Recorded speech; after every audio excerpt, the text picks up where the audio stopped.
আসসালামু আলাইকুম। আজকে আমি শেয়ার করব কিভাবে ফিল্টারের ছাঁকনি পরিষ্কার করতে হয়। আমি যেহেতু কেন্টের ফিল্টার ইউজ করি, এটাতে শুধু ছাঁকনির প্যাড আছে। যারা পিউরিট ব্যবহার করেন তারা সম্পূর্ণ ছাঁকনিটাই এই নিয়মে পরিষ্কার করতে পারবেন। আমরা যারা ঢাকায় থাকি তাদের প্রত্যেকেরই ফিল্টার ইউজ করতে হয় পানি বিশুদ্ধ করার জন্য। আর পানিতে থাকা আয়রনের কারণে দেখা যায় ফিল্টারের ছাঁকনিগুলোতে এরকম দাগ হয়ে যায় আর দেখতেও অনেক বাজে লাগে। আর ঘষা মাজা করে পরিষ্কার করতে গেলে দেখা যায় যে ভালোভাবে পরিষ্কার হয় না, এই কারণে আমাদের ফিল্টারের ছাঁকনি বা প্যাডগুলো কিছুদিন পর পর চেঞ্জ করতে হয়। আজকে আমি শেয়ার করব কিভাবে ফিল্টারের ছাঁকনির এই প্যাডগুলো বা ফিল্টারের ছাঁকনি আপনারা খুব সহজেই হাতের কোনো ঘষা মাজা ছাড়াই পরিষ্কার করতে পারবেন। এই যে দেখা যাচ্ছে প্যাডগুলোতে একদম আয়রনের দাগ হয়ে গিয়েছে। এখন আমি সহজ পদ্ধতিতে কিভাবে পরিষ্কার করা যায় তাই দেখাবো। ফার্স্টেই পাতিলে আমি কুসুম গরম পানি করে নিব।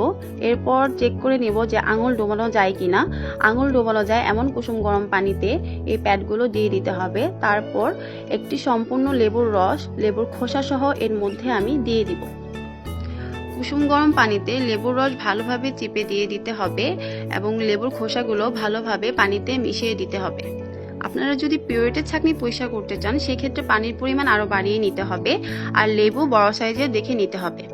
সম্পূর্ণ লেবুর রসটাই আমি কুসুম গরম পানিতে চেপে দিয়ে দিব আর হাত দিয়ে ভালো করে লেবুর রসটা পানিতে মিশিয়ে দিব যেন ফিল্টারের ছাঁকনির প্যাডগুলোতে ভালোভাবে মিশে যায়। আমাদের সম্পূর্ণ কাজ শেষ। এখন আমাদের কয়েক ঘন্টা অপেক্ষা করতে হবে।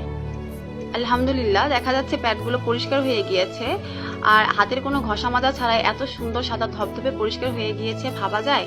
আমি মাঝখানে একবার এসে চেক করে গিয়েছিলাম, তখন দেখা গিয়েছিল হালকা কিছু দাগ ছিল। এখন দেখা যাচ্ছে একদম সাদা ধবধবে হয়ে গিয়েছে।